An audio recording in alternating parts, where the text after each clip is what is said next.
नमस्कार, आप देख रहे हैं भारत अपडेट। मैं हूं आपके साथ सौम्या अवस्थी। चलिए आपको सीधे लेकर चलते हैं वाराणसी, जहां पर मुख्यमंत्री आदित्यनाथ क्या कुछ कह रहे हैं, सुनिए।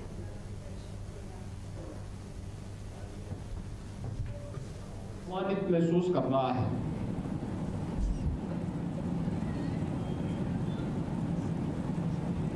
आज से 12 वर्ष पहले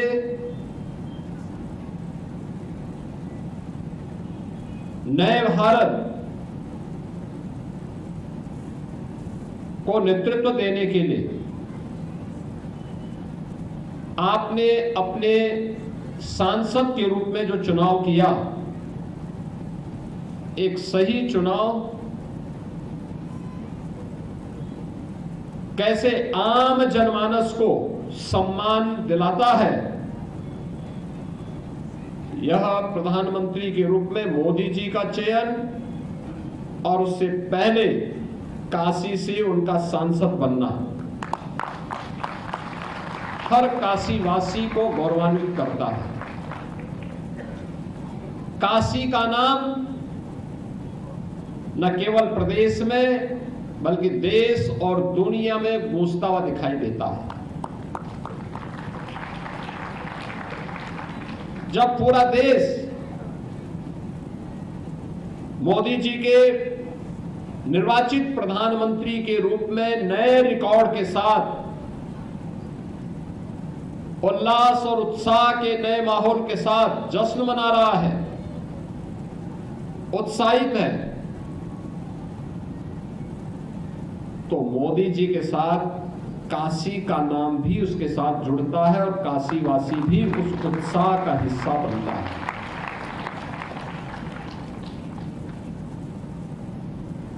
पूरी दुनिया में जहां कहीं भी कोई राष्ट्राध्यक्ष 12 वर्ष के इस कालखंड को देखता है और भारत की तुलना करता है, तो मोदी जी की तो सराहना करता ही है, लेकिन साथ साथ काशी वासी का नाम और उत्तर प्रदेश वासी को भी मोदी जी के परिश्रम, उनकी दूरदर्शी, इन सब का लाभ प्राप्त होता है। और इसलिए प्रधानमंत्री मोदी जी के इन 12 वर्ष के सफलतम कार्यक्रम को एक नई कड़ी जोड़ने के लिए आज यहां पर काशी के अंदर यहां के स्ट्रीट वेंडर्स का, यहां के कुछ हस्तशिल्पियों का, यहां के नए उद्यमियों का आज यहां पे सम्मान का कार्यक्रम रखा गया है। मैं इस अवसर पर प्रधानमंत्री मोदी जी के 12 वर्ष के सफलतम इन कार्यक्रमों को और प्रधानमंत्री के रूप में देश को यशस्वी नेतृत्व प्रदान करने की उनकी क्षमता का हृदय से अभिनंदन करते हुए पूरे काशी वासियों को भी बधाई देता हूं।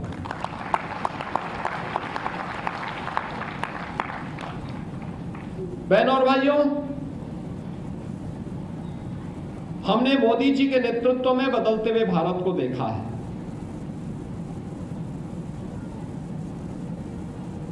याद करिए, एक ऐसा भारत 2014 के पहले का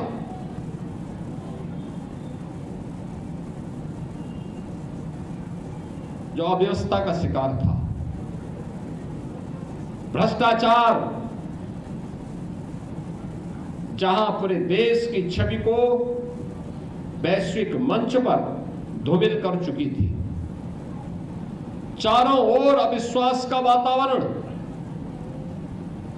देश के अंदर आंतरिक बाह्य सुरक्षा पर मंडराता हुआ खतरा,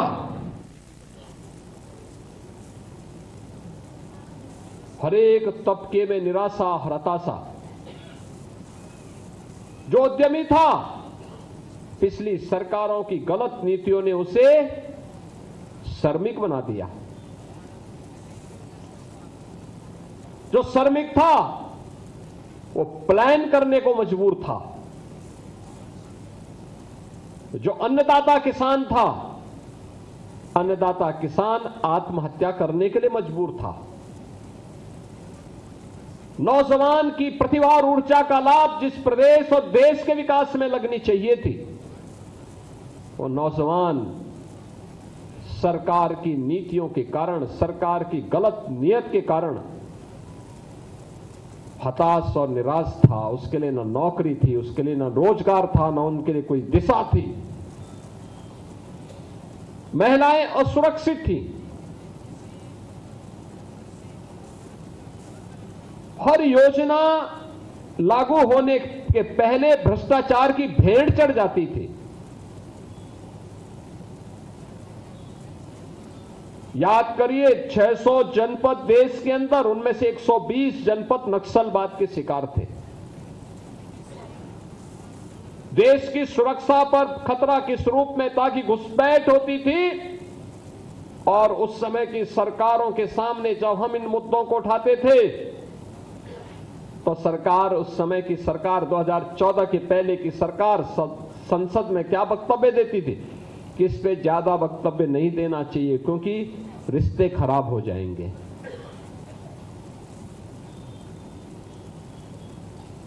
हमारे सैनिकों के साथ क्रूरता बरती जाती थी, लेकिन सरकार तब की मौन रहती थी।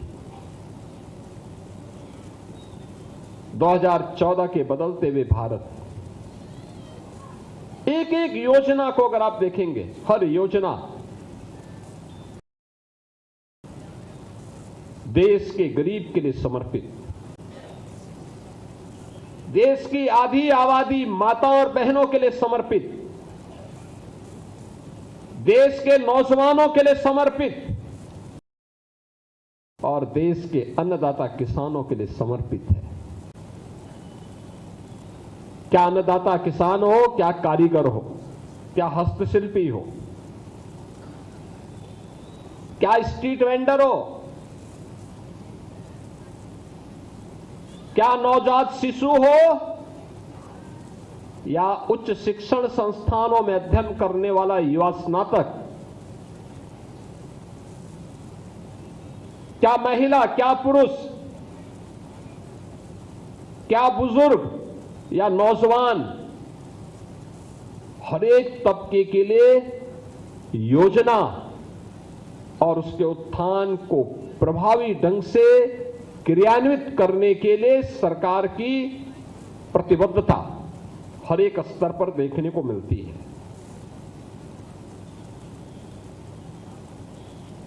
कोई सोचता था कि देश के अंदर जनधन अकाउंट के नाम पर हर गरीब का बैंक में खाता खुलेगा?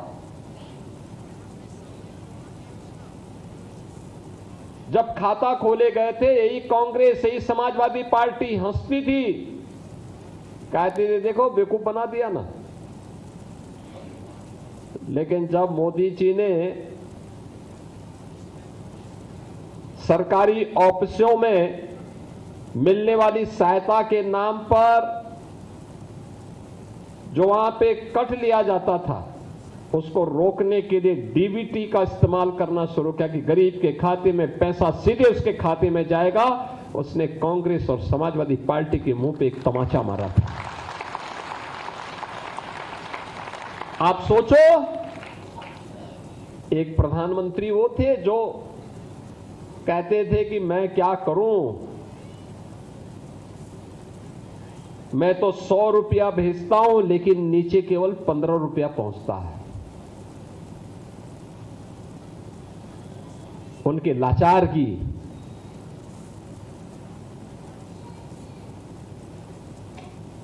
और एक प्रधानमंत्री मोदी जी हैं जिन पर हर भारतीय गौरव की अनुभूति करता है। मोदी जी कहते हैं मैं 100 रुपया भेजता हूं तो 100 रुपया सीधे गरीब के खाते में जाता है। यह है जनधन अकाउंट का और तकनीक का समन्वय, जो 2014 के पहले नहीं हो पाया था। स्वच्छ भारत मिशन,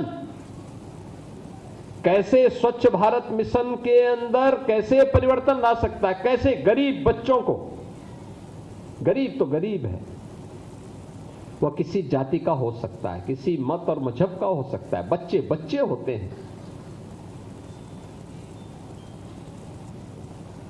उन बच्चों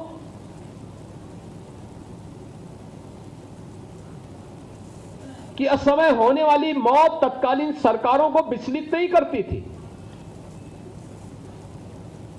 स्वच्छ भारत मिशन ने उस मौत के आंकड़ों पर विराम लगाया है, नारी गरिमा की रक्षा की और देश के अंदर 12 करोड़ गरीबों के घर में एक एक शौचालय बनाने का काम ये मोदी जी ने किया। 4 करोड़ परिवार ऐसे थे देश के अंदर जिनके पास अपने सिर को ढकने के लिए छत नहीं थी। मोदी जी ने प्रधानमंत्री आवास योजना उनके लिए जारी की। प्रधानमंत्री आवास योजना में आवास मिलेगा।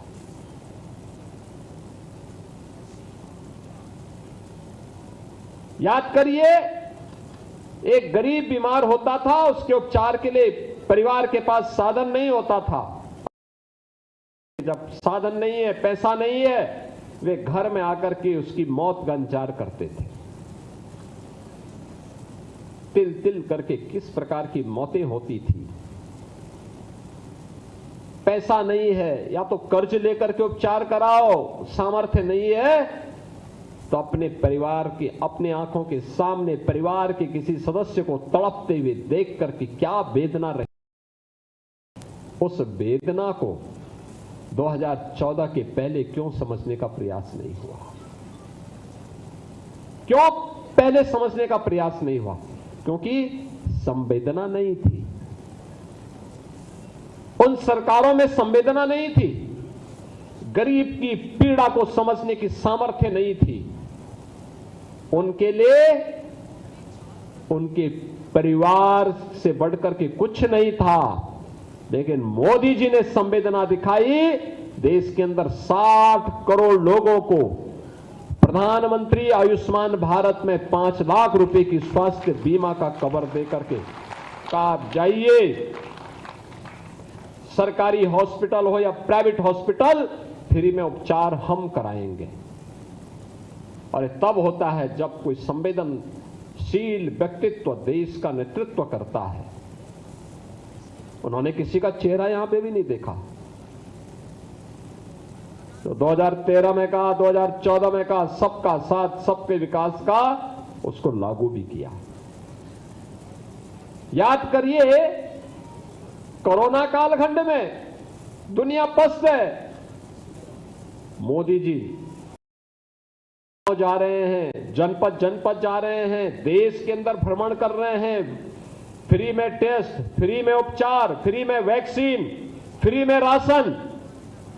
भारत के अंदर प्रधानमंत्री गरीब अन्न योजना के माध्यम से 80 करोड़ लोगों को फ्री में राशन की सुविधा का लाभ। दुनिया के अंदर कहीं नहीं, अकेले भारत। कोविड प्रबंधन का एक मॉडल, क्योंकि मोदी जी ने गरीबी देखी भी है और गरीब की इस पीड़ा को समाप्त करने की सामर्थ्य भी बाबा विश्वनाथ और मां गंगा ने उन्हें प्रदान की है।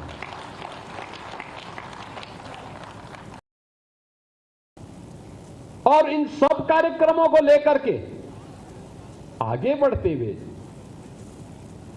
महिलाओं को हक मिले। याद करिए ना, महिलाओं के हित, पहले ग्राम पंचायत की जमीन पर अगर गरीब का मकान उजड़ गया और मकान बनाना चाहता था तो दबंग नहीं बनाने देता था।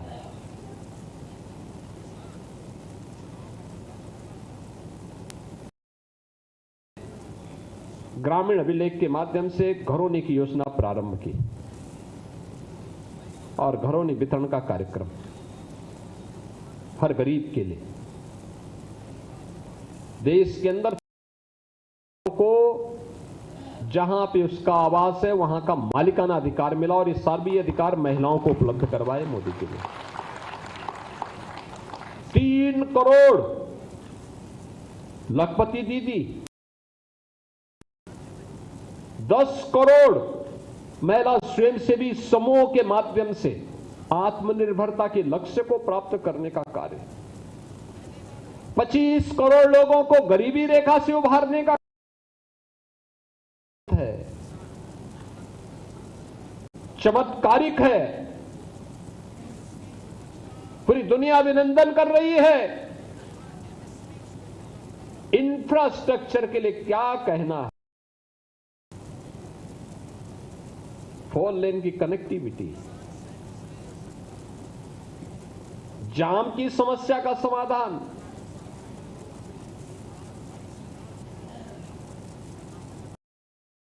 या रोड ओवर ब्रिजेज बनने हैं, फटाफट कार्य जो काम काशी में 70 वर्ष, मोदी जी ने 12 वर्ष में काशी के अंदर और प्रदेश के अंदर और देश के अंदर करके दिखा दिया। आज आप देख रहे होंगे देश के अंदर एक्सप्रेसवे बन रहे हैं, हाईवे बन रहे हैं, एयर कनेक्टिविटी बेहतरीन हो रही है।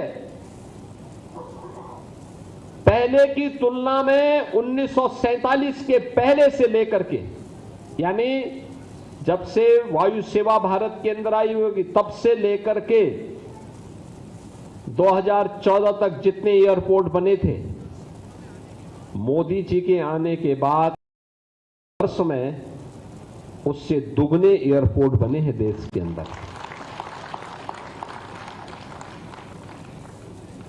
यानी हर एक फील्ड में, यूपी की ही मैं बात करता हूं या भारत के अंदर ही आप देखें, मेट्रो की सुविधा पहले केवल 5 शहरों में थी, आज 20 सिटी में है और अकेले यूपी में 7 सिटी में आज के दिन पे मेट्रो संचालित हो रही है। इनलैंड वाटरवे, देश का पहला इनलैंड वाटरवे वाराणसी से हल्दिया के बीच में संचालित है। इसकी अत्यंत ताकत है यहां के सामान को, यहां के प्रोडक्ट को दुनिया के बाजार तक पहुंचाने के लिए, और इस सामर्थ्य का लोहा पहली बार मोदी जी ने उसको ढूंढा और उसको प्रभावी ढंग से किया। पब्लिक ट्रांसपोर्ट की सुविधा का नया मॉडल क्या हो सकता है? वाराणसी दे रहा है रोपवे का एक नया मॉडल। जब उसका लोकार्पण होगा तब एहसास होगा कैसे वह पूरे जीवन को बदलने में सहायक होता है। यानी जिसको किसी ने नहीं पूछा, मोदी जी ने उसको इस लायक बना दिया कि सब उसको पूछ रहे हैं। स्ट्रीट वेंडर, क्या दुर्गति होती थी, नगर निगम अलग से डंडा मारता था, पुलिस के लोग अलग से,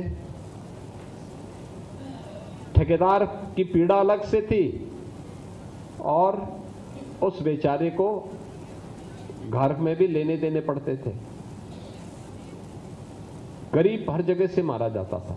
पहली बार हुआ पीएम स्वनिधि योजना में, गरीब के लिए हम स्कीम चलाएंगे। आज पीएम स्वनिधि योजना में अकेले वाराणसी के अंदर 60,000 स्ट्रीट वेंडर ऐसे हैं जिनको पहली किस्त प्राप्त हो गई, 26,800 ऐसे हैं जिनको सेकंड किस्त में भी पैसा मिल गया, और 5,000 ऐसे हैं जिन्होंने थर्ड किस्त भी लेकर के अपने व्यवसाय को बढ़ाने का काम किया है। पहले इनके लिए तो कई जगह भी नहीं थे, और अब तो नगर निगम और तमाम अन्य संगठन, औद्योगिक संगठन, सामाजिक संगठन आकर के नए वेंडिंग जोन बना करके वहां पर उनके व्यवसाय को प्रभावी ढंग से आगे बढ़ाने में योगदान दे रहे हैं। बहुत अभिनंदनीय कार्य है। ये तभी होता है जब संवेदना होती है, और आज मोदी जी के नेतृत्व में विजन उनका है, दूरदर्शी सोच मोदी जी की है, टीम यहां उसको लागू कर रही है। कोई सोचता था काशी में इतना व्यवसाय होगा? काशी विश्वनाथ धाम इतना भव्य और इतना विशाल होगा? काशी में नौमो घाट इतना बड़ा होगा? काशी की कनेक्टिविटी चारों ओर से 4 लेन की होगी। काशी के अंदर तो संकरी गलियों के लिए जाना जाता था।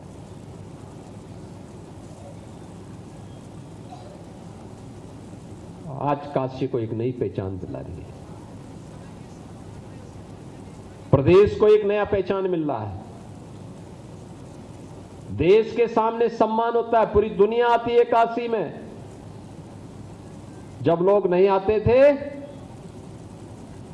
तो लोगों के मन में धारणा होती थी, अरे साहब वहां अव्यवस्था है, गुंडागिर्दी है, अराजकता है, कोई विकास नहीं हुआ है। लोग नहीं आते थे, तो यहां के लोग भी जाते थे तो उनको भी अपमान होना पड़ता था। आज आप जाइए, काशी का नाम कहीं ले लीजिए, यूपी का नाम कहीं ले लीजिए, देश के अंदर उस व्यक्ति के सामने वाले व्यक्ति देख करके उसके 14 के पहले या 17 के पहले जो व्यक्ति आपसे 10 कदम दूर भागता था, आज जब वह आपको देखता है तो उसकी इच्छा होती है कि आपको गले लग ले। ये जो परिवर्तन हुआ है ये आप सबके सामने। काशी विश्वनाथ धाम हो, 500 वर्षों का इंतजार समाप्त हुआ। अयोध्या में श्री राम जन्मभूमि में भगवान राम विराजमान हो गए, भव्य राम मंदिर का निर्माण हो गया। कोई सोचता था ये होगा कभी? आज हो गया।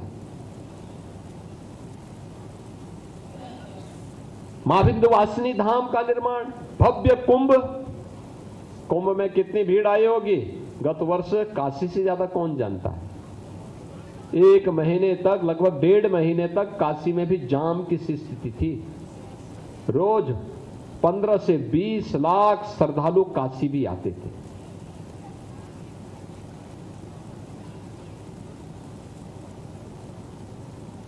ट्रेन की अत्याधुनिक सुविधा, कोई सोचता था वंदे भारत, अमृत भारत, नमो भारत के नाम पे ट्रेन आएगी, ये सभी ट्रेन भारत के अंदर बनेंगी? कोई सोचता था? रायबरेली में बन रही। हमारे रेलवे स्टेशन एयरपोर्ट की तरह दिखेंगे। 14 के पहले एक सपना था, आज हकीकत है।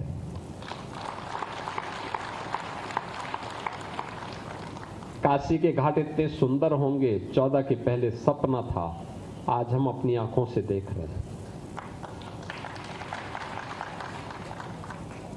ये जो परिवर्तन है हर एक क्षेत्र में, आस्था का है, अर्थव्यवस्था का है, कारीगर का है,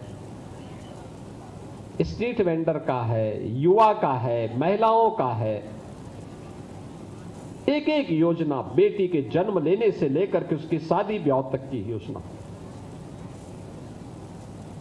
बेटी के पढ़ाई से लेकर के उसको आत्मनिर्भर बना करके। और अब तो मोदी जी ने व्यवस्था भी कर दी है कि जिस विधानसभा और जिस लोकसभा में कानून बनता है वहां पर भी कम से कम 33% महिला चुन करके जाएंगे, कम से कम 33%। पुख्ता इंतजाम करके कर दिया है मोदी जी ने। यानी हर एक स्तर पर, हर तबके के लिए काम, उनका उत्थान। संकट में देश कैसे खड़ा होता है याद करना। आज ऊर्जा का वैश्विक संकट छाया हुआ है। अमेरिका जैसा देश जो दुनिया की सबसे बड़ी सामरिक ताकत है, वहां महंगाई लगभग 4 गुना बढ़ी है। दुनिया के अन्य देशों में भी हालत खराब है। आपके यशस्वी नेता, आपके लोकप्रिय सांसद और देश के यशस्वी प्रधानमंत्री मोदी जी के कारण वैश्विक ऊर्जा संकट में भी भारत मजबूती के साथ अपने नागरिकों के साथ खड़ा है, उनके उत्थान के कार्यक्रमों को आगे बढ़ा रहा है। बहनों और भाइयों, ये तभी होता है, ये नियति होती है। एक देश अव्यवस्था से, अराजकता से, असुरक्षा से, भ्रष्टाचार से मुक्त होकर के एक शानदार यात्रा में आगे बढ़े। वह देश जिसके सामने पहचान का संकट था, वह देश कैसे महान हो सकता है, वह तभी संभव होता है जब कोई महान व्यक्तित्व उसका नेतृत्व करता है। और काशी वासियों को इस बात पर गौरव की अनुभूति होनी चाहिए कि वह महान व्यक्तित्व कोई और नहीं, काशी का सांसद है, काशी का सांसद है।